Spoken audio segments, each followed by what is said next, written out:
ようこそ私のソウルソサエティ。 Adam, Riya, Stacy, and Nick had always been adventure enthusiasts, and when they heard about the remote trails in the Montague Mountains, they couldn't resist. The peaks were shrouded in mystery, known for their beauty, as well as their unexplained disappearances, and the allure of the unknown drew them in. They started their trek early in the morning with some refreshing air. The path was unfinished and less traveled, but the breathtaking views made it worth the effort. By noon, they had reached a high plateau and decided to set up camp for the night. As the sun set to the west of the mountain, the temperature decreased, and they gathered around a fire, sharing stories and laughter.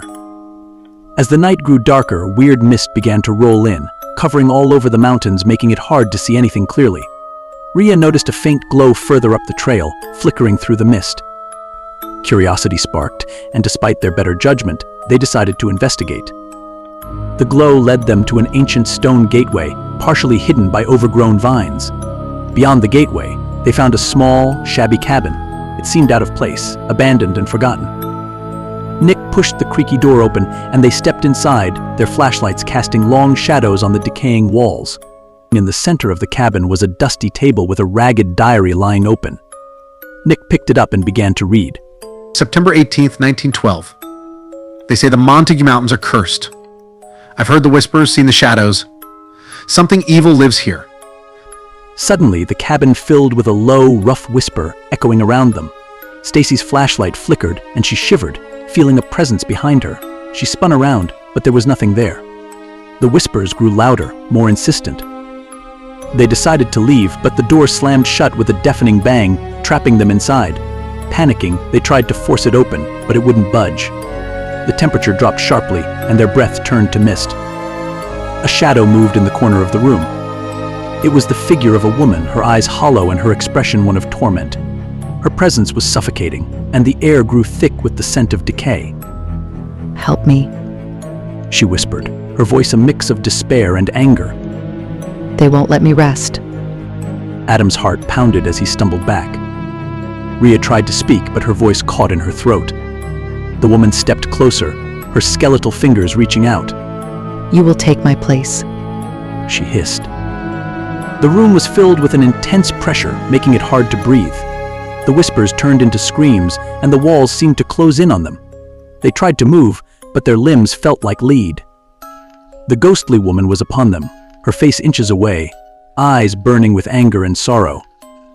With a sudden, violent force, the lights went out. Adam, Riya, Stacy, and Nick felt a cold grip on their hearts, and everything went black. When they awoke, they found themselves outside the cabin, but something was different. The mist had cleared, revealing a landscape that looked eerily similar yet entirely unfamiliar. They hurried back to their camp, only to find it abandoned and in disrepair, as if it had been left untouched for years. Confused and scared, they began their descent down the mountain.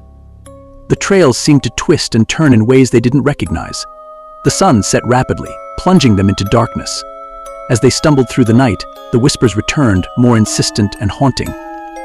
By dawn, they reached the base of the mountain, exhausted and confused.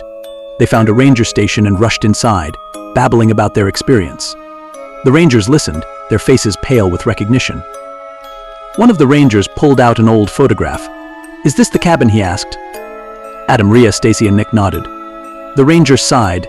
That cabin disappeared over 50 years ago, along with everyone who ever stayed there. The realization hit them hard. They had been trapped in a place out of time, a ghostly remnant of a past tragedy. The whispers still haunted them, a constant reminder of their brush with the supernatural. And every night, as they tried to sleep, they could still hear the woman's voice, chilling them to the bone.